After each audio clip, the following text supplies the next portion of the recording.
My name's McCauley. I'm Nyesha McCauley, and you're watching AccessTV.org.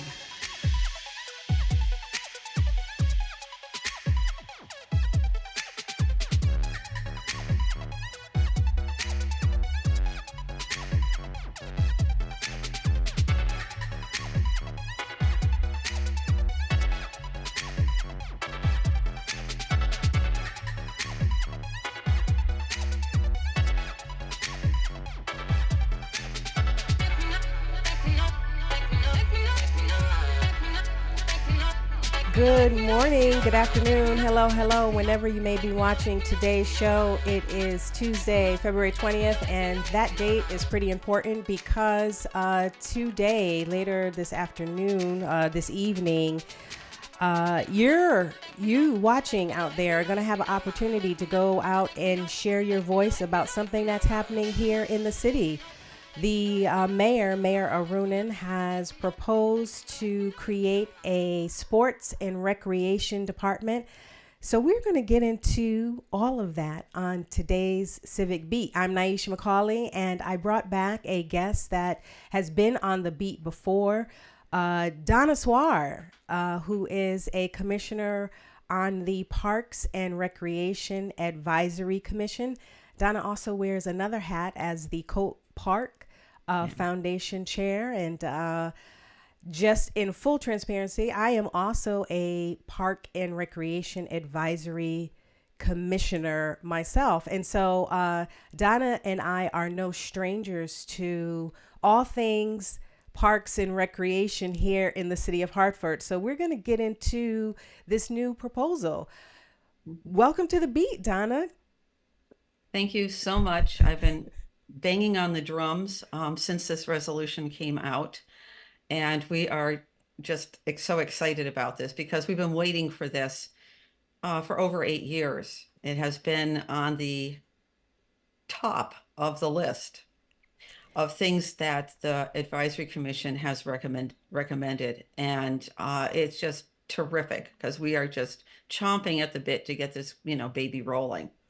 So just for our viewers, if they're not familiar with how things are currently structured, like the city of Hartford has one huge department that is serving in this capacity of providing recreation, like running our recreation programming. It's one big department that was formed, has it been 8 years now? I think it's been longer. Okay. I was looking things like that up yesterday, and of course my memory is failing me, but it was the beginning of 2000.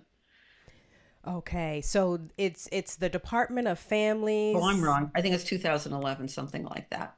Families, Children, Youth, and Recreation. Right. It happened at the beginning of Segarra's first term. It was something that he felt was necessary. He didn't feel that enough attention was being given to children, youth in our city. So he created a new department, and it's kind of, I'll use the phrase eclectic. It hasn't worked. One of the things that we were requesting was a change in structure.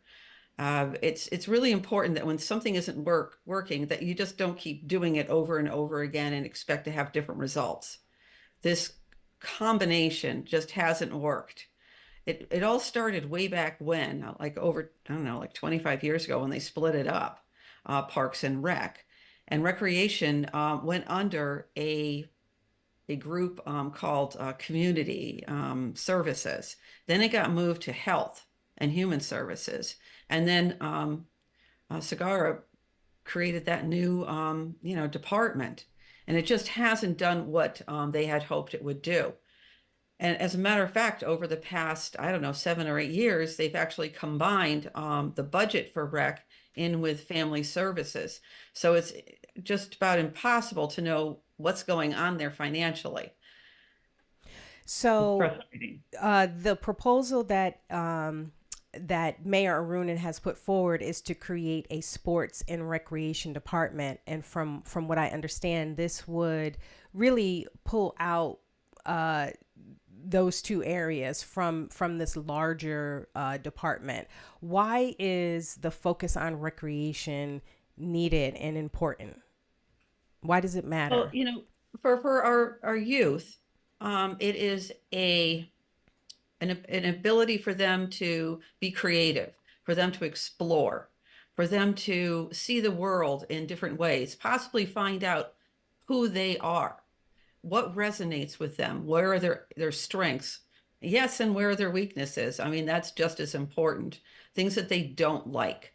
My granddaughter told me yesterday, no, and I don't really like to play pool that much. And I said, well, I'm not really a pool player either, but I just play with grandpa. It's important for kids to discover. And then adults, well, I don't think I need to tell anybody how stressful 2023 and 2024 and 2025, coming up on the horizon, we're all kind of looking at November with trepidation. So we all have a sense of stress. It's just a lot of stress. And then, we constantly hear about people feeling isolated. And that's not good for anybody's mental health, physical health, or emotional health. So recreation is a way to alleviate stress. And again, for adults to allow them to explore their areas of creativity. Yeah, as you were talking, I was thinking, I just want to take a step back a little bit and look at this from like a 30,000 foot level, because cities and towns, this is part of providing recreation services is part of city services. It's like cities who are providing programming that the residents can participate in is something that people look for when they move into a town. Mhm. It's something that sort of puts your town on the map, if you will. If you're a city that is providing really quality activities that everyone can participate in. So I guess it's kind of like democratizing access to things when the city provides programming like in sports or in arts and crafts or in a variety of other activities. It kind of makes these things accessible for everyone. So having a healthy, thriving, strong recreational activities for a town or city is actually really a marker of whether or not that city is a quality city. Right. The Hartford Public Schools for a long time have stopped or have discouraged teachers taking their students on field trips. The hoops they have to go through are pretty, intense. It isn't the money either, as we all know, because most of these institutions in the city of Hartford will allow students to come in for free. So the cost would be transportation, which I'm not saying isn't, that I'm not saying it's cheap. I'm not saying that at all. But to not have our students, our youth, exposed to all of these fabulous amenities in the city is just a shame. When you talked about equity, if you live in West Hartford, chances are, if you look at the median income, they can afford to join a swimming club, Mm. okay, a pool. About 60% of the people in Hartford couldn't possibly do that. And so, yes, we need to provide these services for people in our city. Yeah, I think the other, the, this is I'm about to do a classic Hartford move here, and take folks back and remember in my day. I can remember Parks and Recreation. Myself, I participated in a lot of programming and had access to a lot of different things that I think growing up in North Hartford, I would never have been exposed to. And one of those things was field trips. And I remember every Friday in the summer, if you like got to the corner of Albany and Woodland, like there was a bus there and it would take you to a beach. And it was some of my early experiences getting to a beach for the very first time. And so things like that I recall being a part of the city's parks and recreation program, but there were many other things that I personally experienced that I just would not have otherwise been exposed to had it not been for our city, the city of Hartford, providing these programming, and it's free, right? Well, I mean, we're paying for it through our tax dollars, but yeah. That's pretty much it. And what's really been frustrating is that the department has been slow to really go after grants. They do go after some grants, but it's usually tied in with every other division in that department. So they don't go after things solely many times, or they're so few and far between for recreation. And I think that having a department that is focused on it, you're going to start seeing much better use of that money, and it will be more accountable. I know that you and I sit in on these meetings monthly, and we get reports from the parks, architect, and recreation. Mm-hmm. And we've been extremely disappointed with the data that we've been provided, the number of people participating in the scanty programming that has been, I'll say, provided. I did a little assessment, and I went to my rec and I wrote down all of the programming that is being offered right now. And it's 18 programs across the entire city. And 11 of them are being held up at Parker. 4 of them are at Arroyo, and 2 are up at Willie Ware. And it just seems like, and there's only 4 that are for adults. And it's just like, that's it. I mean, and it's just, we don't have the variety, never mind enough numbers of programming. And it's just, many people have come to us and say things like, why don't you offer cooking classes? Why don't you hold more cultural programming? And what we've done is slowly, anybody who wanted to have programming, basically you had to be the one to organize it, hold it, and pay for it. Cold Park Foundation, we went after many grants the past 2 years for programming in our park. And it is a huge effort, and it seems absolutely inefficient to have all of these smaller organizations trying to do something. And I'm not saying that these organizations that have been around a long time don't know how to do it and do it well, but they need a lot of support, and they just haven't been getting it.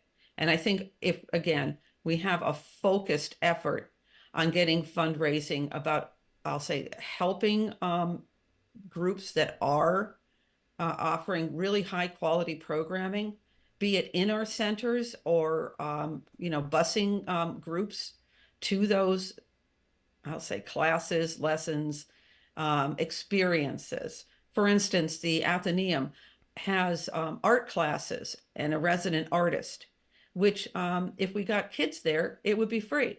I mean, how can you say no to that? Right. I think you're bringing up a key point of what the capacity is that we have seen in the city. Like, I think that's the biggest criticism of the current structure, is that they could be doing more. Right. Mm-hmm. It's like serving 18 kids at a center in the evening just doesn't, from a layman's perspective, right? Layman meaning like just the average resident taking a look at how many kids are being served currently, the numbers are just extremely low, right? It's like, we know offhand there's roughly about 20,000 children in the city, right? And just the tiniest fraction of them are currently being served through our recreation. It's a 0 something percentage. Yeah. I mean, it is incredibly low. Yeah. But I do think that again, with somebody to set real metrics, to set goals, we haven't seen that. How do you increase that number? The most, I'll say, glaring issue, which is the first thing parents will talk to me about, and I'll get complaints on the Colt Park Foundation's Facebook page, is I went to the pool. It said it would be open, in the newspaper. It said on the website 12 to 5, but I went there at 2 and they were closed. Mm-hmm. I can't figure out when they're open. And it's because there is a lack of lifeguards, and there's been a lack of initiative to recruit more lifeguards. You can't just keep, like I said, you just can't keep doing the same thing and expect different results. And it seems like there's a lack of will at trying new things and doing things differently. So hopefully with the new department, there'll be some, I'll say, effort. I'm not saying that everyone in the rec division is just, horrible, whatever. No, there's many good people in that division. I don't want to get down on the people. I just want to say that it's a structure right now that I really feel is hindering the effort. I think that's an important point because, as we know in the city, that conversation comes up a lot whenever a proposed change is put on the table. People really go right to personally. Like their feelings are personally attached. Like so and so is in that department, and I think that person's a great person, and they feel like personally attacked. And I think it's time for us to bring that level of conversation up a little bit. And I love the way that you framed it. It's a structural issue. The structure is not working. It has nothing to do with the individuals. So this is should never be seen as a personal attack against anyone. Right. It is the structure of it doesn't allow the people to be great. Like I think, Right. We have great staff, but they can't be great if the structure is getting in the way of that. So that's a great point, Donna. But what would be other, I guess, we talked about all the benefits and there are many, but like what are some of the other things that you've heard why people would not be in favor of this, like wanting to keep it the same? Is there budgetary concerns? Like what Well, else? I did hear that initially that one of the city councilmen had some budget concerns about where would the funding come from. And from my perspective, and obviously I don't know everything, right? Because if you don't work there, you don't know everything. But from my perspective is the existing funding, if you take the positions that are currently listed under recreation, and you take the funding which was directed towards recreation, and that can be parsed out. You also then would have to look at what grants are in process and what grants were applied for specific to recreation, and you would just, sorry, slide that money over. To me, it's not that complicated. Spreadsheets are easy, okay? The hard part is when you get down into, I call it the reality, such as I know that department has 3 vans. So who gets the vans? Mm. Mm-hmm. How Mm-hmm. do you determine that? Personally, I think 1, right? I mean, just let's be serious. You can't expect all 3 vans, and you shouldn't expect none. So I think that the resources that they need are people who are enthusiastic, who are willing to take risks, try new things, people who have had experience working with people. They like people, and they get their energy from them. In other words, they're pretty extroverted, because if you're going to be working with the public, you've really got to be able to engage with a variety of people. It's the same thing. I'm a former librarian. Um, they call it the approachable. How approachable are you? Mm-hmm. And Mm-hmm. they can actually measure you, Mm. whether you make eye contact, whether you Mm. turn and face people, how soon do you notice that they come into the space? What kind of, do you give out positive vibes? Do you scowl like, oh no, another one? It's just that it's really important that these people come with a sense of passion, to this new department, because it's not going to be the same thing you did last year. Okay. People are going to have different roles. They're going to have different responsibilities. I mean, clearly, whomever they decide who is going to be the department director is going to bring about a great deal of change, because, as we just said, the structure isn't working. Mm-hmm. All right, so let's get into what's happening today. So this has been put forward by the mayor Yeah. as an ordinance, and that is a structural change to the city department to create the sports and recreation department. He's put that forward to city council, and the process is it has to go to a public hearing, and that Correct. is what's happening tonight. So, talk a little bit about what that means for everyone watching. Okay, so you've got two options. You can either, by 5 o'clock today, email Sadia Lee at hartford.gov. And if you struggle with the spelling of Sadia, you can just go onto the website. She is the Council aide. president's admin. Oh, okay. Okay, Council so you aide email for her. Shirley Surgeon, right? Is that right? Yes, Okay. surely. Yes, Mm-hmm. thanks. Mm-hmm. So you find her email and you tell her that you would like to speak on a specific ordinance, or sorry, the item, and the item number is 2.3. And, or you could just simply say the new sports and recreation department. And it's very helpful to her organizing tonight is to say that you're for or against. So of course I want you to say you're for it. But if you decide that tonight isn't going to work for you, you're busy, you think you might forget, you might start making supper, eating supper, and 8 o'clock say, oh no, I forgot. But you can just email the city council with your view. And it's like I say, it's as simple as saying, this item I'm for and against.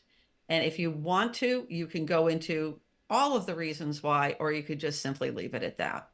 Mm-hmm. Yeah, I think this is great. This is a great effort that the residents get to add their voice to it. So I'm going to personally encourage everyone watching today to do this, just that, like Donna stated. If you can make it out virtually to speak, and it really could just be, yes, I'm in favor. I think it's important that our city hears from the residents. And has the Parks and Recreation been working for you? Let your city council and the mayor know how you feel.